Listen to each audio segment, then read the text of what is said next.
আপনি এটা শুনে থাকবেন যে ছোট্ট একটা বালক সে ঈশ্বরের প্রতিরূপ হয়, কিন্তু এমন কেন বলা হয় তা কি আপনি কখনো ভেবে দেখেছেন? আমি আপনাকে বলছি, কোনো একটা ছোট্ট বালককে দেখুন, সে কি করে? সকলকে সমান চোখে দেখে। ওর মনে না কোনো ছলনা রয়েছে, না কোনো কপটতা, না অহংকার রয়েছে, আর না কোনো বিষয় নিয়ে কোনো চিন্তা। সকলকে সে সমান চোখে দেখে আর নিজের মধ্যেই প্রসন্ন থাকে, সকল বিকার থেকে মুক্ত। এগুলোই তো সেই গুণ সেই বালকের মধ্যে, যা হলো ঈশ্বর স্বরূপ। এবার ভেবে দেখুন, যদি প্রত্যেকটা মানুষ এই ছোট বালকের মতো সেই সব গুণ নিজের মধ্যে জাগ্রত করে তোলে, তাহলে কি হবে? তারাও ঈশ্বর তুল্য হয়ে উঠবে। তাই আপনিও এটাই করুন, নিজের মনকে বিকার মুক্ত করুন সেই ছোট্ট বালকের মতো। মনের মধ্যে না কোনো চিন্তা রাখবেন, না মোহ, না ক্রোধ, না কোনো রকমের ছলনা বা কপটতা। সবাইকে সমান চোখে দেখুন আর নিজের মনেই প্রসন্ন থাকতে শিখুন। এই মন প্রেমময় হয়ে বলবে, রাধা রাধা। মানুষের এই জীবন, মানুষ জন্ম নেয়, একটা নির্দিষ্ট সময়ের পরে এই সংসার ত্যাগ করে চলেও যায়। এবার শুধু এটাই আবশ্যক নয় যে এই জীবনকালকে আপনি যাপন করবেন, শুধু এটাই গুরুত্বপূর্ণ নয়। আবশ্যক এবং গুরুত্বপূর্ণ হলো এটা যে এই জীবনকালে আপনি এমন কিছু করেন যাতে এই সংসারের মঙ্গল হয়, যাতে এই সংসার আপনাকে মনে রাখে, আপনার থেকে প্রেরিত হয়, আপনার মতো হতে চায়, প্রত্যেক বছর আপনার জন্মতিথির অপেক্ষা করে, এমনভাবে আপনার জন্মদিন পালন করে যাতে সেটা মহোৎসবের আকার ধারণ করে। এবার এই জন্মদিন এমনি এমনি মহোৎসবে পরিণত হয় না। তখন হয় না যখন কোনো ব্যক্তি রাজার রূপে বা কোনো গোয়ালার রূপে জন্মগ্রহণ করে। তখন পরিণত হয় যখন একজন মানুষ জন্মগ্রহণের পরে এই সংসারকে কোনো শিক্ষা দিয়ে যান, কিভাবে একজন মানুষ গোয়ালা থেকে রাজা হতে পারে, কিভাবে একজন মানুষ অসত্য থেকে সত্যের পথে চলতে শুরু করেন, অধর্ম থেকে ধর্মের পথে চালিত হতে পারেন, কিভাবে অন্ধকার থেকে প্রকাশের দিকে যেতে পারেন, কিভাবে নিজের আত্মাকে পরমাত্মার সাথে মিলিত করতে পারেন। তা সে রামনবমী হোক বা জন্মাষ্টমী হোক, তাদের জীবনের সাথে জড়িত প্রত্যেক মুহূর্ত একটা পরবের আকার ধারণ করে। তাহলে আপনিও এইভাবে নিজের জীবন যাপন করতে থাকুন। এই সংসারে শুধু ভালোবাসা বিতরণ করুন, কিছুটা এমনভাবে বিতরণ করুন যাতে আপনি এই সংসার থেকে চলে যাওয়ার পরেও এই সংসারে আপনি শুধুই ভালোবাসা বিতরণ করতে পারেন। যদি আপনি এরকম করেন, সংসারকে প্রেরণা দেন, তাহলে আপনার জীবনও রাধা কৃষ্ণের প্রেমের মতোই অলৌকিক এবং দৈব হয়ে উঠবে। আসুন আর আমার সাথে ভালোবেসে বলুন, রাধা রাধা। সমস্ত মানুষের জীবন কিছুটা সমান হয়। মানুষ জন্মগ্রহণ করে, তারপর চলতে শেখে, জীবনে এগিয়ে চলে, বার্ধক্য লাভ করে, তারপর সমাপ্ত হয়ে যায়। কিন্তু সেই ব্যক্তিরা কারা যারা প্রকৃত অর্থে মনুষ্য জীবন যাপন করেন? এনারা হলেন সেই ব্যক্তি যারা পড়ে গেলেও আবার উঠে দাঁড়ানোর চেষ্টা করেন, নিজের ভেঙে পড়া অস্তিত্বকে আগলে নিয়ে আবার একটা আকার দেওয়ার চেষ্টা করেন, ভগ্ন আশাকে আবার একটা নতুন দিশা দেন। অসফল হওয়ার পরেও থামেন না, আবার এগোতে থাকেন। অসফল হওয়ার পরে যদি আপনি থেমে যান, তাহলে সাফল্য আপনার সামনে অপেক্ষা করে, কিন্তু আপনি তা দেখতে পান না। তাই জীবনের সংঘর্ষে অংশগ্রহণ করতে শিখুন, জীবনের সংঘর্ষ থেকে পালাবেন না।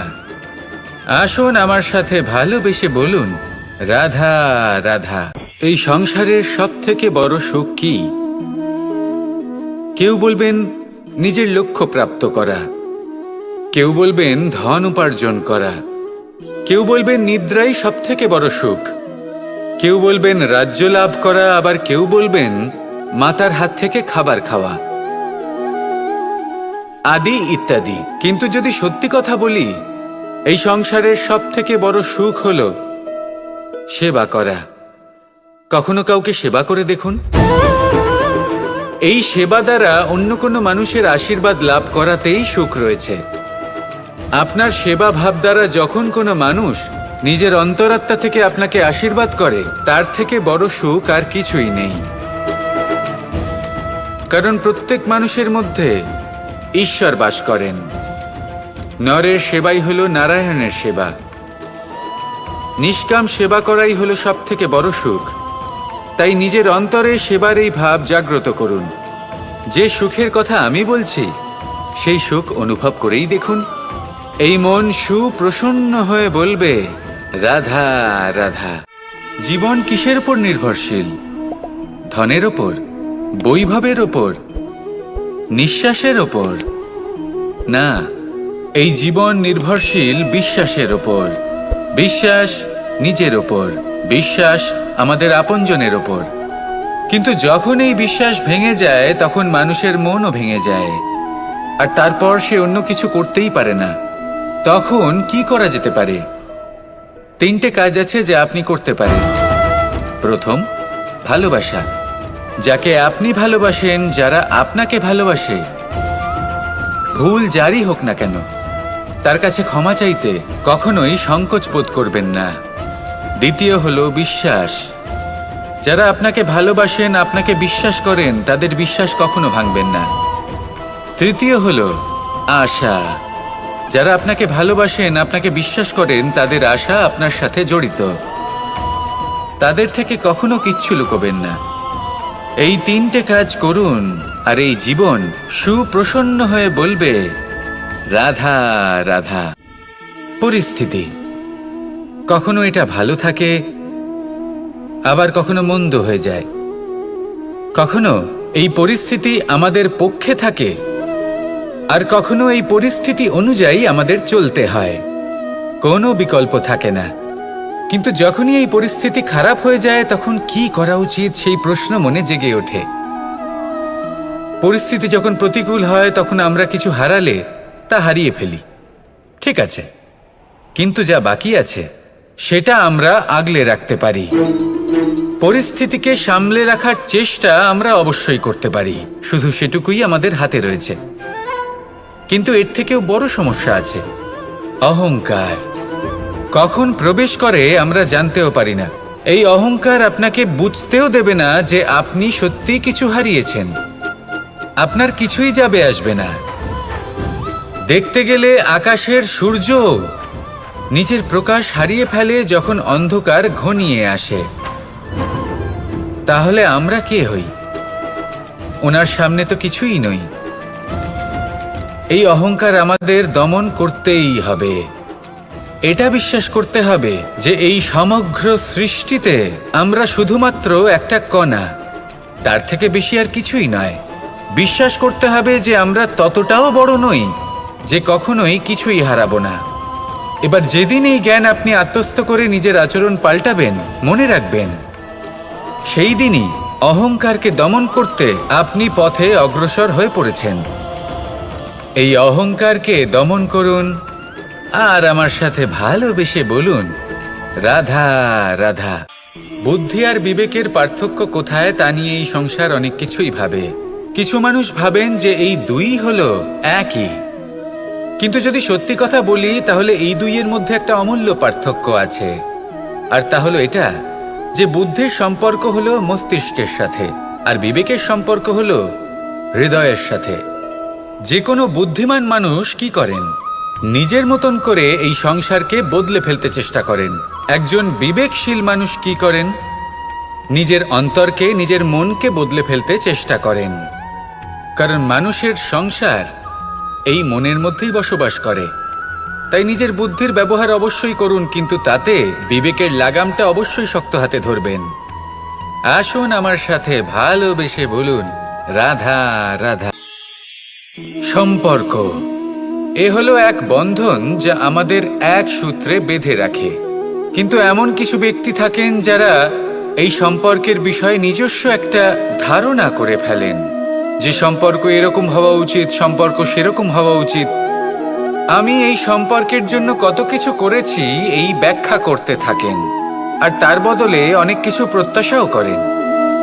কিন্তু সত্য হলো এটাই যে সব সম্পর্ক একরকমের হয় না, কিন্তু প্রত্যেক সম্পর্কের একটা বিশেষত্ব থাকে। যেমন চোখ আর নাকের এই সম্পর্ককেই দেখুন। চোখের সব থেকে কাছে কে আছে? নাক আছে। কিন্তু এই চোখ দিয়ে এই নাককে আমরা দেখতেই পাই না। তবে কি ধরে নেব এই সম্পর্কের কোনো মূল্য নেই? এমনও নয়। ঠিক এইভাবেই যদি কোনো ব্যক্তি তার আবেগ আপনার কাছে ব্যক্ত করতে না পারেন বা প্রকট করতে না পারেন বা আপনাকে বোঝাতে না পারেন, তাহলে তার মানে এটা নয় যে তার সাথে আপনার সম্পর্কের তিক্ততা রয়েছে। এমনটা কখনোই নয়। শুধু চোখ আর নাকের এই সম্পর্কের মতোই হলো আমাদের জীবনে আমাদের আপনজনের সাথে সম্পর্ক। যদি কারোর ব্যবহার আপনার প্রতি অনুচিত হয় বা যদি কেউ অনুপস্থিত থেকে থাকে বা কেউ যদি আপনাকে বুঝতে না পারেন, তাহলে তার অর্থ এটা নয় যে আপনি সেই সম্পর্ক ভেঙে ফেলবেন। বুঝুন, আপনার জীবনে তার গুরুত্ব কোথায় আর তার জীবনে আপনার।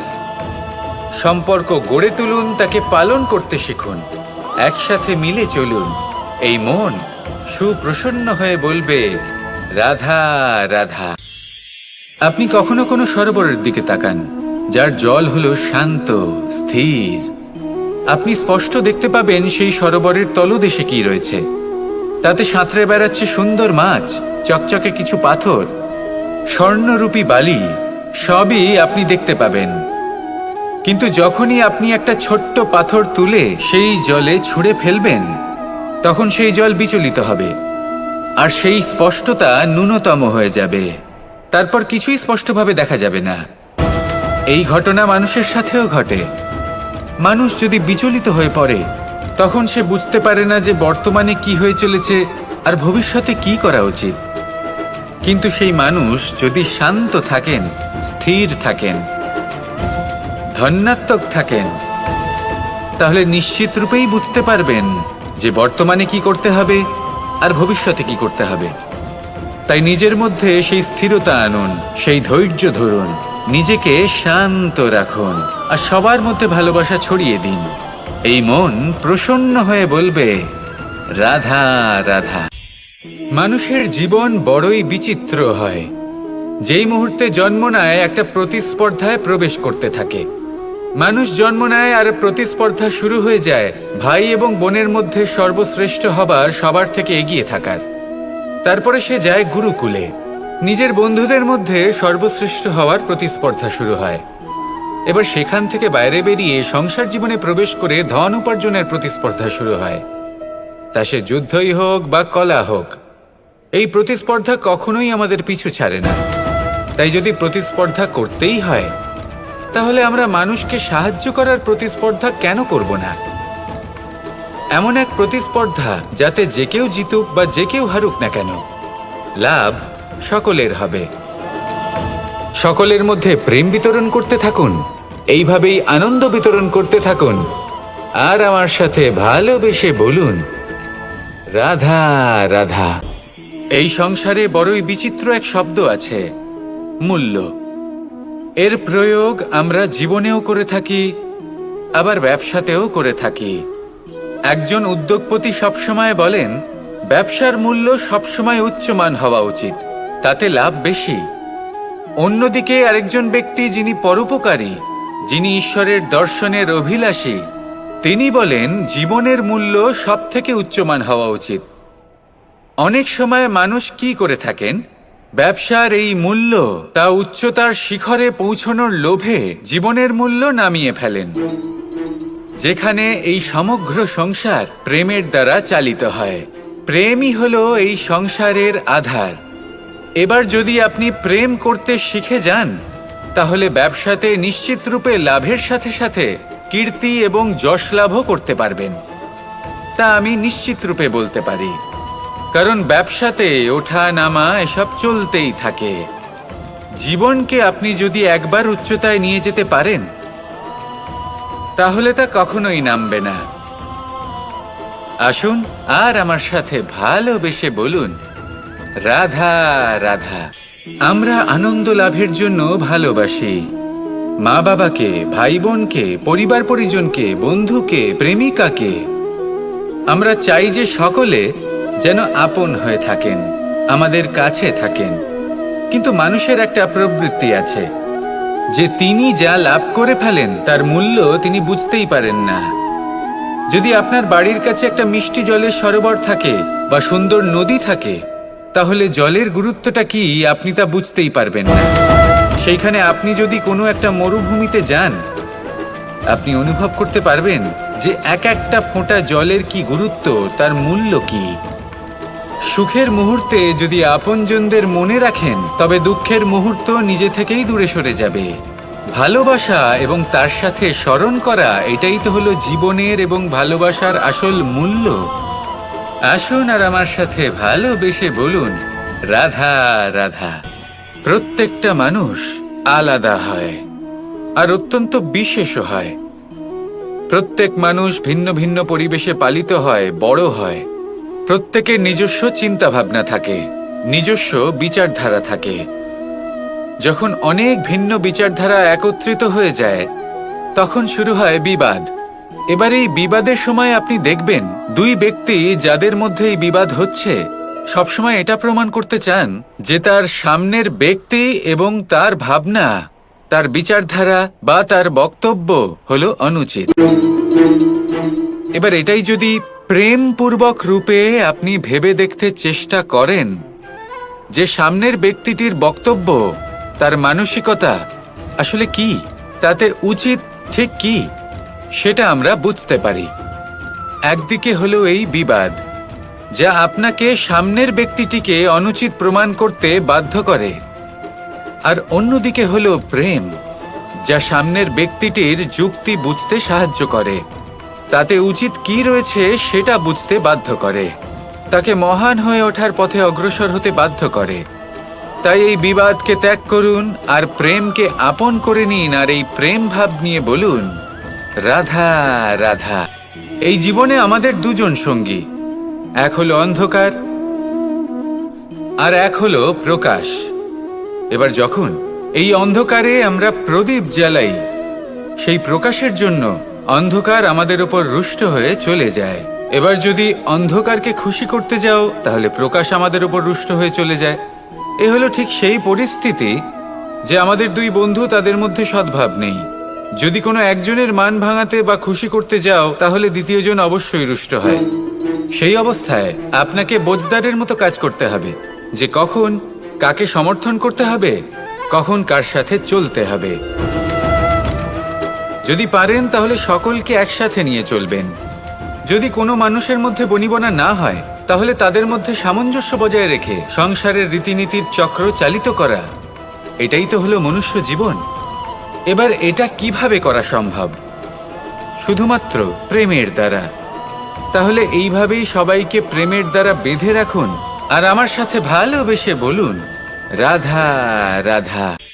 সাগরের ঢেউ সমুদ্র তটে ধাক্কা খেয়ে, পাথরের সাথে ধাক্কা খেয়ে তার আকার বদলে দিতে পারে। বিভিন্ন আকারের পাথরে এদের ঘষে ঘষে গোলাকার বানিয়ে দিতে পারে, কিন্তু এই সাগরের ঢেউ এদের নিজেদের আকার কখনো বদলায় না। কিন্তু এমন কেন? কারণ এরা বিচ্ছিন্ন হয়েও আবার একত্রিত হতে জানে। অর্থাৎ যখন এরা বিচ্ছিন্ন হয় তখন মতভেদ অবশ্যই, কিন্তু আবার একত্রিত হওয়া হলো এদের একতার প্রতীক। দেখুন, ঝগড়াঝাঁটি, তর্ক বিতর্ক, মতভেদ, এগুলো জীবনের অভিন্ন অঙ্গ, কিন্তু এদের কখনো মনে প্রবেশ করতে দেবেন না। যদি মনে প্রবেশ করেও ফেলে, তাদের মনে ঘর করতে দেবেন না, এদের বের করে ফেলুন। এই ঝগড়াঝাঁটি, তর্ক বিতর্ক, মতভেদ, এদের সারা জীবন সাথে নিয়ে চলবেন না। যদি একসাথে নিয়ে চলতে চান, তাহলে সকলকে একসাথে নিয়ে চলুন, ঢেউয়ের মতো। একতায় বিশ্বাস রাখুন। একসাথে মিলে যদি এগোতে থাকেন, তাহলে অনেক দূর পৌঁছবেন, নয়তো শুধু দূরের কথা ভেবেই যাবেন। কি চান সেই সিদ্ধান্ত আপনারই। আসুন আর আমার সাথে ভালোবেসে বলুন, রাধা রাধা। বনস্পতি ফলনের জন্য আমাদের কিসের প্রয়োজন পড়ে? একটু ধরিত্রীর, একটু পরিশ্রমের, আর একটা বীজের। এবার যদি মানুষের কথা বলি, তাহলে এখানে ধরিত্রী হলো মানুষের এই জীবন, যেখানে মানুষ নিজের ইচ্ছের ফল ফুল ফলন করতে চায়। পরিশ্রম হলো আমাদের কর্ম, আর বীজ হলো আমাদের নির্বাচন। আমাদের বেছে নিতে হবে যে আমরা কি বপন করব, আম নাকি ফণি মনসা। এর মধ্যে আমরা কি পেতে চাই? রসালো ফলের ফলন চাই নাকি কাঁটার ফলন চাই, তা আমাদের উপর নির্ভরশীল। কিন্তু একটা কথা ঠিক, লক্ষ্য যেমনই হোক না কেন, জীবন যেমনই হোক না কেন, যদি আপনি লক্ষ্যের দিকে এগোতে থাকেন তাহলে কর্মের সাথে খামখেয়ালি আচরণ করতে পারবেন না। যদি আপনি এমন করেন তাহলে এটা আপনাকে একটা অনুচিত লক্ষ্যে পৌঁছে দেবে, সেটা কিন্তু নিশ্চিত। সবসময় এটা মনে রাখবেন, কর্মের সাথে খামখেয়ালি হবেন অর্থাৎ কর্মফলও আপনার সাথে খামখেয়ালি হবে। তাহলে নিষ্ঠার সাথে কর্ম করতে থাকুন আর নিজের লক্ষ্যকে প্রাপ্ত করুন। আর আমার সাথে ভালোবেসে বলুন, রাধা রাধা।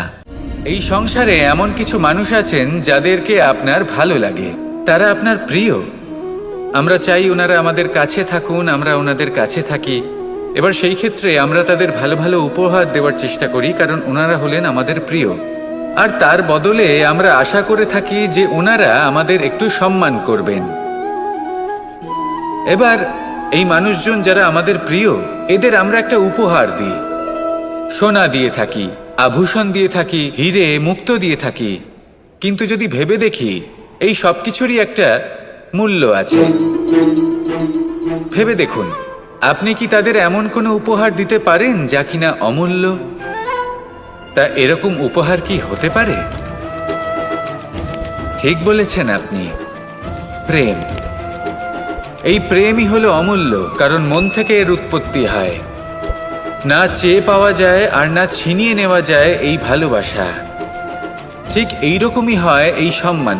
যদি সম্মান করো তাহলে মন থেকে এবং ভালোবেসে করো, ভয় পেয়ে নয়। মনে রাখবেন, যে মাথা ভয়ের দ্বারা নত হয়, বিরোধিতাও প্রথমে সেই করে থাকে। যে মাথা ভালোবেসে নত হয়, তা আপনার জন্য বলিদানও দিতে পারে। এই সংসারের সব থেকে বড় উপহার, সব থেকে বড় বরদান এই প্রেম এবং সম্মান। তাকে সম্মান করুন আর আমার সাথে ভালোবেসে বলুন, রাধা রাধা। এই সাগর হলো বিশাল। কথায় আছে যে জীবনের উৎপত্তি সাগর থেকেই হয়েছে। কথাটা ঠিকও। এই সাগরই আমাদের ভিন্ন ভিন্ন ধরনের বনস্পতি প্রদান করেন, মণি এবং মুক্ত প্রদান করেন। আমরা কতটা তুচ্ছ সেই বিষয়ে আমাদের উপলব্ধি ঘটান, আমাদের প্রেরণা প্রদান করেন, যাতে আমরাও সাগরের মতো বিশাল হয়ে উঠতে পারি। এই সাগরের অনেকগুলো গুণ আছে যা আমরা শিখতে পারি। আজ আমি কথা বলবো একটা বিশেষ গুণের বিষয়। বেশিরভাগ মানুষ মালিন্য, নোংরা পদার্থ, নোংরা বস্তু, অপদ্রব্য এই সাগরে ভাসিয়ে দেন। কিন্তু সাগর এই পদার্থ নিজের মধ্যে একত্রিত করে রাখেন না, এই সব নিজের ভেতর থেকে বাইরে বের করে দেন। এ হলো অত্যন্ত শ্রেষ্ঠ একটা গুণ। কিন্তু এই কাজকেও সার্থক করার জন্য সাগরেরও একটা তটের প্রয়োজন পড়ে, যেখানে সাগর এই সব বস্তু বাইরে বের করে ফেলতে পারে। আর মানুষও ভিন্ন কিছু নন।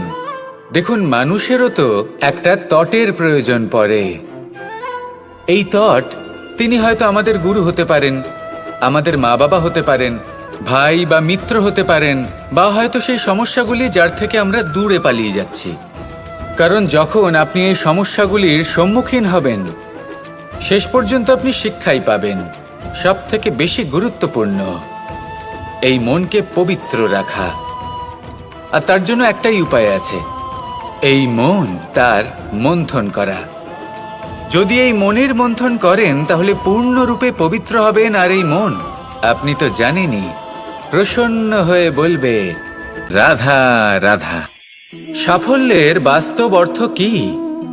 নিজের লক্ষ্যে দৃষ্টিবদ্ধ হয়ে থাকা, প্রতিদিন তার জন্য কর্ম করা, দৃঢ় নিষ্ঠার সাথে উত্থান পতনের সামনে এগোতে থাকা, আর নিজের লক্ষ্য প্রাপ্ত করা, এটাই কি সাফল্য? যদি আপনার কোনো বস্তু লাভ করতে হয়, কোনো শক্তি লাভ করতে হয়, বা কোনো স্থান লাভ করতে হয়, তাহলে তার জন্য এসব ঠিক আছে, কিন্তু বাস্তবে সাফল্য এটা নয়। আপনার কাছে থাকা কোনো বস্তু, শক্তি বা স্থান আপনি কিভাবে ব্যবহার করবেন তা আপনার উপর নির্ভরশীল। যদি তার সঠিক ব্যবহার আপনাকে করতে হয়, তাহলে উচিত সময় এবং উচিত স্থানে আপনাকে থাকতেই হবে। একে নিয়তিও বলা হয়। এবার ধরুন, এমন কোনো গ্রন্থ আছে যা জ্ঞানের দ্বারা ভরপুর, এমন জ্ঞান যার দ্বারা জীবন বদলে দেওয়া সম্ভব। এবার এই গ্রন্থ যদি এমন কোনো ব্যক্তির হাতে পৌঁছয় যিনি নিরক্ষর, তিনি কি এই গ্রন্থের সদ্ব্যবহার করতে পারবেন? কখনোই নয়। সেই জ্ঞান দিয়ে নিজের আচরণ পাল্টাতে পারবেন? কখনোই নয়। সেরকমই ধরুন কোনো ব্যক্তি যার কাছে একটা অস্ত্র আছে, যার দ্বারা উনি শত্রুকে শেষ করে দিতে পারেন, কিন্তু সেই ব্যক্তি হলেন একজন কাপুরুষ। তিনি কি শত্রুকে শেষ করতে পারবেন? তিনি কি জয়লাভ করতে পারবেন? কখনোই নয়। আপনার কাছে কি আছে তার থেকেও বেশি গুরুত্বপূর্ণ আপনি তা দিয়ে কি করবেন। উচিত ব্যক্তির সাথে উচিত সময় উচিত স্থানে থাকা বেশি গুরুত্বপূর্ণ। নিজের গুণের সাথে, নিজের শক্তির সাথে, নিজের জ্ঞানের সাথে উচিত সময় উচিত স্থানে অন্যের যন্ত্রণাকে দূর করা, অন্যের জীবনকে আরো সুন্দর করে তোলা, এটাই হলো সাফল্য। তাহলে সাফল্যের বাস্তব অর্থ বুঝুন, অর্থাৎ নিজেকে আরো প্রসন্ন রাখুন। আর আমার সাথে ভালোবেসে বলুন, রাধা রাধা। প্রারম্ভ শূন্যের দ্বারা হয়ে থাকে, তা সে ব্রহ্মাণ্ডই হোক, পৃথিবীই হোক, আদি ইত্যাদিই হোক। সবাই নিজের অস্তিত্ব শূন্য থেকে লাভ করে। এই শূন্য যার নিজের কোনো অস্তিত্ব নেই, কিন্তু সে সকলকে অস্তিত্ব দান করে থাকে। আমাদের এই শূন্যের মতো হতে হবে। যে আমাদের সাথে যুক্ত হবে তাদের অস্তিত্ব অনেক বেশি প্রখর হবে, বিশাল হবে, শ্রেষ্ঠ হবে। কিন্তু যেই আমরা তাদের থেকে দূরে যাব, তারা আমাদের উপস্থিতির আভাস পাবে, আমাদের গুরুত্ব বুঝতে পারবে। শূন্যই হলো সূত্রপাত, শূন্যই হলো সমাপ্তি। শূন্যকে কেউ যতই ছোট মনে করুক, কিন্তু এই শূন্য অত্যন্ত গুরুত্বপূর্ণ। তাই এই শূন্যের মতো হয়ে উঠুন আর আমার সাথে ভালোবেসে বলুন, রাধা রাধা। এই সংসারের সব থেকে গুরুত্বপূর্ণ তত্ত্ব কোনটা? প্রথম হলো সময়। জন্ম থেকে মৃত্যু পর্যন্ত এই যে সময়, এটাই তো হলো জীবন। দ্বিতীয় হলো জীবন, যাতে আমরা সময়ের সদ্ব্যবহার করি, শ্রেষ্ঠ থেকে শ্রেষ্ঠতর কাজ করার চেষ্টা করি। বহু বছরের এই পরম্পরা, এই সংস্কৃতিকে এগিয়ে নিয়ে যাওয়ার চেষ্টা করি। এই সংসারে আমরা অংশগ্রহণ করতে চেষ্টা করি। তৃতীয় হলো ধন, সেই ধন যা প্রত্যেক ব্যক্তি অর্জন করতে চেষ্টা করেন। এবার এই তিনটি তত্ত্বের মধ্যে একটা সামঞ্জস্য আছে, সমান ব্যাপার আছে। সে ধনই হোক বা সময় হোক বা হোক জীবন। আর সেই সমান ব্যাপার হলো যে যদি আপনি এটা গণনা করতে থাকেন তাহলে তা কমতে থাকে, যদি আপনি এটা ব্যবহার করেন তাহলে তা বাড়তে থাকে। একে সংগঠিত করে রাখতে চেষ্টা করলে এ হাত থেকে ফসকে যায়, কিন্তু যদি আপনি একে সামলে রাখতে শিখে যান, তাহলে এমন কাজ করবেন যাতে সংসারের সাথে সাথে পরবর্তী প্রজন্ম লাভবান হবে। যদি কিছু শিখতে চান তাহলে সামলাতে শিখুন, গণনা করা বা সংগঠিত করা নয়। আসুন আর আমার সাথে ভালোবেসে বলুন, রাধা রাধা। একটা জলের ফোঁটাকে ফোঁটা নামে সম্বোধন করা হয়। অনেক ফোঁটা একত্রিত হলে সাগরের রূপ ধারণ করে। শুধু একটা পাতাকে পাতা বলা হয়, অন্য অনেক পাতার সাথে একত্রিত হলে তা গ্রন্থের রূপ ধারণ করে। একটা মাত্র সুতো অন্য সুতোর সাথে মিলিত হলে বস্ত্রের রূপ ধারণ করে। অনেক সংখ্যক ইট একত্রিত হলে মহলের রূপ ধারণ করে। সৈন্যরা একত্রিত হলে সৈন্যদল তৈরি হতে পারে।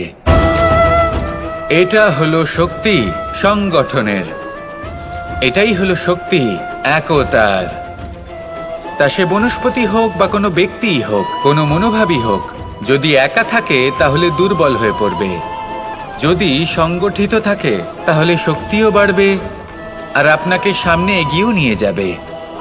তাই এই একতায় বিশ্বাস রাখুন আর আমার সাথে ভালোবেসে বলুন, রাধা রাধা। দু রকমের প্রাকৃতিক বেগ থাকে। প্রথম হলো বর্ষা। যখন এর বর্ষণ হয় তখন মাটিকে শীতল করে নতুন ফসল ফলায়। আর দ্বিতীয় হয় পবন, যা আমাদের সর্বদা শ্বাসবায়ু প্রদান করে। অশান্ত এই মনকে শান্তি প্রদান করে, এই ক্লান্ত শরীরে স্ফূর্তি প্রদান করে। আমাদের জীবনে যত আবেগ আছে তা হয় বর্ষার মতো হওয়া উচিত, নয় হওয়া উচিত পবনের মতো। ক্রোধ, মতভেদ, বিবাদ এগুলো হওয়া উচিত বর্ষার মতো। অর্থাৎ কিছু সময় পরে যেন এরা নিজে থেকেই ছিন্ন ভিন্ন হয়ে চলে যায়। আর যদি পবনের মতো কোনো আবেগ থাকা উচিত তা হলো প্রেম, যা সর্বদা শ্বাসবায়ু প্রদান করে, সবসময় সাথে থাকে। একে আমরা অনুভব করতে পারি না, কিন্তু এ আমাদের অনুভব করার জন্য প্রাণবায়ু প্রদান করে। আর যখন চক্রবাতের মতো সে ভয়ঙ্কর হয়ে ওঠে তখন সমগ্র সংসার বদলে দেয়। এর সারমর্ম একটাই, শক্তি। মতভেদ, ক্রোধ, বিবাদের মধ্যে নেই। শক্তি যদি থাকে তা আছে প্রেমের মধ্যে। তাই এই প্রেমকে মনের মধ্যে রাখুন আর আমার সাথে বলুন, রাধা রাধা। একটা গরু যখন দুধ দেয় তখন তার একটা মূল্য থাকে। ওই দুধ থেকে যদি আপনি দই বানান তাহলে তার মূল্য বৃদ্ধি পায়। দই থেকে যদি মাখন বানিয়ে নেন তাহলে মূল্য আরো কিছুটা বেড়ে যায়। আর মাখন থেকে যদি ঘি বানিয়ে ফেলেন তাহলে মূল্য আরো অনেক বেশি বেড়ে যায়। কিন্তু এর কারণ কি? এরকম কেন হয়? কারণ হলো পরীক্ষা। দুধের মধ্যে যখন জোরন মেশানো হয় তখন দইয়ের টক ভাব চলে আসে। দুধের অস্তিত্ব বদলে যেতে শুরু করে। দুধকে নিজের অস্তিত্ব বদলে ফেলার দুঃখ সহ্য করতে হয়। তখনই তা দইতে পরিণত হয়, তখনই তার মূল্য বৃদ্ধি হয়। এই দইকে মন্থনের যাতনা সহ্য করতে হয়, তবেই সেই দই মাখনে রূপান্তরিত হয়, আর তারপর তার মূল্য বৃদ্ধি হয়। আর মাখন, এই মাখনকে আগুনের আঁচে তপ্ত হতে হয়, তবেই এই মাখন ঘিতে পরিণত হয়, আর তারপরেই এর মূল্য আরো অনেক বেড়ে যায়। মানুষের সাথেও এরকমই হয়। কর্ম করতে থাকুন, কর্মের পরীক্ষায় উত্তীর্ণ হতে থাকুন, আপনার মূল্য অবশ্যই বৃদ্ধি পাবে। তাহলে কর্ম করতে থাকুন, ফলের চিন্তা করবেন না। আর আমার সাথে ভালোবেসে বলুন, রাধা রাধা। নেকড়ে, নেকড়ের বিষয়ে আমরা সকলে জানি। ওরা খুবই নিষ্ঠাবান এবং অত্যন্ত সতর্ক থাকেন। ছোট ছোট মূর্খতা করে বসেন। এনারা হাড় চিবোতে খুব ভালোবাসেন, কিন্তু চিবোতে চিবোতে এদের মাড়ি ছড়ে যায়, সেখান থেকে রক্তপাত হতে থাকে। সেই রক্ত ওনারা পান করেন, আর ওনাদের মনে হয় এই রক্ত হাড় থেকেই পাচ্ছেন। ওনারা ভাবেন যে এই হাড় চিবিয়ে আমরা আনন্দ লাভ করছি, কিন্তু আসল সত্য হলো এটাই যে ওনারা নিজেদেরই ক্ষতি করছেন। আমরা মানুষ, আমাদের সাথেও এমনটাই হয়। কখনো কখনো ভুলবশত আমরা এমন কোনো কাজ করি আর আমাদের মনে হয় যে আমরা বাইরে থেকে আনন্দ লাভ করছি, কিন্তু সত্য হলো এটাই যে আমরা শুধুই ক্ষতিগ্রস্ত হচ্ছি। এটা হলো খুব বড় একটা শিক্ষা যা আমাদের শেখা উচিত। তা হলো এটা যে আমাদের বোঝা উচিত যে কখন আমরা লাভবান হচ্ছি আর কখন ক্ষতিটাকেই লাভ বলে মনে করছি। এই শিক্ষা যদি আপনি প্রাপ্ত করতে পারেন তাহলে এই সংসারে আপনার থেকে বেশি প্রসন্ন আর কেউ থাকবেন না। তাহলে আসুন আর আমার সাথে ভালোবেসে বলুন, রাধা রাধা। যা বাধা দেয় তা হলো অবরোধ, যা এগিয়ে নিয়ে যায় তা হলো বিকাশ, আর যা ভাগ করে দেয় তা হলো গুণ। আপনি সবাইকে আনন্দ দিন, তার বদলে আপনিও আনন্দ পাবেন। আপনি সবার মধ্যে প্রেম ছড়ান, আপনিও তার বদলে প্রেমই পাবেন। এই দেখুন না, মেঘেদের দেখুন। এই যে মেঘ, এই মেঘের গুণ এইটা নয় যে এরা জল সংগ্রহ করে রাখে। এদের গুণ হলো এটাই যে এই মেঘ সকলের মধ্যে জল ভাগ করে দেয়। ধরিত্রীর এবং জগতের তৃষ্ণা নিবারণ হয়। সূর্য, সূর্যের গুণ এইটা নয় যে সে সব থেকে বেশি তেজস্বী। তার গুণ হলো এটাই যে সে নিজের তেজ সবার মধ্যে ভাগ করে দিতে পারে। ঠিক সেইভাবেই জীবনে আনন্দ, উল্লাস, প্রেম এই সব কিছুই ভাগ করে নিতে শিখুন। এটাই হলো একটা গুণ। আর তার বদলে আপনি দ্বিগুণ আনন্দ, দ্বিগুণ উল্লাস, দ্বিগুণ প্রেম অবশ্যই পাবেন। যদি আপনি এই সব কিছু নিজের কাছেই জমিয়ে রাখেন, তাহলে আপনি নিজের বিকাশে নিজেই বাধা দেবেন। আসুন আর আমার সাথে ভালোবেসে বলুন, রাধা রাধা। আপনি কখনো মাখনের হাঁড়ি ভেঙেছেন? কত আনন্দ পাওয়া যায়। এই মাখনের হাঁড়ি ভাঙলে পুরো মাখন আমাদের গায়ে এসে পড়ে আর মন উচ্ছ্বসিত হয়ে ওঠে। কিন্তু তার জন্য বালগোপালদের কত চেষ্টা করতে হয় সেটা কখনো ভেবে দেখেছেন? প্রথমে বড়ই পরিশ্রম করে একের ওপর এক সাবধানে ওপরে চড়তে হয়। তারপরে ভারসাম্য বজায় রাখতে হয়, পড়ে গেলে হবে না। তারপর এই হাতের দ্বারা সেই মাখনের হাঁড়ি ভাঙতে হয়, তখন মাখন পড়ে। এবার এরকমই কিছু আমাদের জীবনে আমাদের সাথেও হয়। এবার আপনি বলবেন যে মাখনের হাঁড়ি ভাঙার এই প্রক্রিয়া, তার সাথে জীবনের কি সম্পর্ক থাকতে পারে? আসলে আমাদের মনের মাঝেও একটা হাঁড়ি রয়েছে, অহংকারের হাঁড়ি। আর এই অহংকারের হাঁড়ি যখন ভেঙে যায়, তখন প্রসন্ন হবার আনন্দ চতুর্দিকে ছড়িয়ে পড়ে। এই মন, এই আত্মা, এই দুই প্রসন্ন হয়ে যায়। কিন্তু তার জন্য আপনাদেরকেও বালগোপালের মতো চেষ্টা করে যেতেই হবে, ভারসাম্য বজায় রাখতেই হবে মনের মাঝে এবং এই বুদ্ধিতে, ভালো এবং মন্দের মধ্যে, লোভ এবং পরমার্থের মধ্যে। আর তারপর নিজে হাতে অহংকারের এই হাঁড়ি ভেঙে দিতে হয়। দেখুন, যদি ঈশ্বরের সঙ্গ লাভ করতে চান, তাহলে অহংকারের এই হাঁড়ি ভাঙতেই হবে। আসুন আর আমার সাথে ভালোবেসে বলুন, রাধা রাধা। এই সংসারে আমরা প্রকাশ কোথা থেকে পাই? এর উত্তর বড়ই সরল। ভোরে যখন সূর্যোদয় হয়, তখন প্রকাশের কিরণ আমাদের ঘরে এসে পৌঁছয়। এইভাবেই আমরা প্রকাশ লাভ করি। এবার এই প্রকাশের আলোতেই আমরা সারাদিনের কাজ সম্পন্ন করি।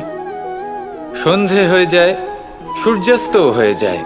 আর আমাদের ঘর যাতে অন্ধকার না হয়, তার জন্য আমরা একটা প্রদীপ প্রজ্বলিত করি। এটাই ঘটে আমাদের জীবনেও। এবার প্রবাহমান আয়ুর সাথে আমরা আমাদের অন্তরে যদি একটা প্রদীপ প্রজ্বলিত করে নিই, তাহলে বিষয়টাই অন্যরকম হবে। এবার আপনি বলবেন, কোন প্রকাশের কথা বলছি যে আমাদের অন্তরে জাগ্রত করা সম্ভব? আমাদের আত্মার মাঝে প্রেমের প্রকাশ জাগ্রত করার কথা বলছি। কারণ আমাদের এই জীবন, এও হলো দিনের আলোর মতো। আজ প্রকাশ আছে, কিন্তু কোনোদিন অবশ্যই অস্ত হবে। কিন্তু অস্ত হবার আগে যদি আমরা আমাদের আত্মার মাঝে প্রেমের এই প্রকাশ উজ্জ্বলিত করে নিই, তাহলে আমাদের সন্ধ্যাকালও আমরা আনন্দে এবং প্রেমে যাপন করব। তাহলে আসুন আর আমার সাথে ভালোবেসে বলুন, রাধা রাধা। কিছু মানুষ বড়ই বিচিত্র হন, এমনভাবে জীবনযাপন করেন যেন তাদের কোনোদিন মৃত্যুই হবে না। নিজেদের অহংকারের বশে একটা কথা ভুলে যান, যে যতই তারা নিঃশ্বাস নিচ্ছেন, যতই তারা জীবনযাপন করছেন, ততই তারা মৃত্যুর দিকে এগিয়ে চলেছেন। কারণ আমাদের এই জীবন তার নিঃশ্বাসের ওপর নির্ভরশীল। নিঃশ্বাস চলছে মানে জীবন চলছে। নিঃশ্বাস যদি থেমে যায়, তাহলে জীবনও থেমে যাবে। আমাদের জীবনের প্রদীপ যে কোনো মুহূর্তে নিভে যেতে পারে। আর কত সময় বাকি রয়েছে সেই বিষয়ে আমাদের কোনো ধারণাই নেই। তাই যে মুহূর্ত আমরা এখন যাপন করছি, সেটার সদ্ব্যবহার করে নেওয়া যাক, কোনো শুভ কর্ম করে নেওয়া যাক। এমন কোনো কর্ম যার দ্বারা আমাদের ব্যক্তিত্বতে এমন এক চমক আসে যে আমাদের মৃত্যুর পরেও এই সংসার আমাদের চিরস্মরণীয় করে। কারণ একটা কথা ঠিক, মৃত্যু হলো একটা অটল সত্য। তাকে মেনে নিতেই হবে, স্মরণীয় করে রাখতেই হবে। যে সময় আছে তার সদ্ব্যবহার করুন আর আমার সাথে ভালোবেসে বলুন, রাধা রাধা। মুঠো হাতের শক্তি বেশি, মুঠো খুললেই তা দুর্বল। তা এমন কি থাকা উচিত এই বন্ধ মুঠোয় যা লাখের সমান? মানসিকতা। এবং স্বপ্ন। মানুষ জন্মগ্রহণ করে, তার মানসিকতা সময়ের সাথে উন্নত হয়, মানসিকতা অনুযায়ী সে স্বপ্ন দেখে, আর সেই স্বপ্ন সার্থক করতে সে পরিশ্রম করতে থাকে। কিন্তু খুব গুরুত্বপূর্ণ একটা কথা আছে যা আপনার মনে রাখা উচিত। আপনার এই মানসিকতা, আপনার এই স্বপ্ন, তা যেন আপনার নিয়ন্ত্রণে থাকে। আপনার বন্ধ মুঠোয় যেন এর লাগাম থাকে, আপনি যেন এর প্রভু হন। যদি তা হয় তবেই আপনি লাভবান হবেন। যদি এরা আপনাকে নিয়ন্ত্রণ করতে থাকে, যদি আপনার মুঠো খুলে যায়, না পথ আপনার নিয়ন্ত্রণে থাকবে, না মানসিকতা থাকবে, না স্বপ্ন নিয়ন্ত্রণে থাকবে। আর যদি তাই হয় তাহলে আপনি আপনার ভবিষ্যৎ নষ্ট করে ফেলবেন। তাই নিয়ন্ত্রণ করতে শিখুন নিজের বিচার বুদ্ধি, নিজের মানসিকতা, নিজের স্বপ্নকে। নিজের এই স্বপ্ন পূরণ করুন আর আমার সাথে ভালোবেসে বলুন, রাধা রাধা।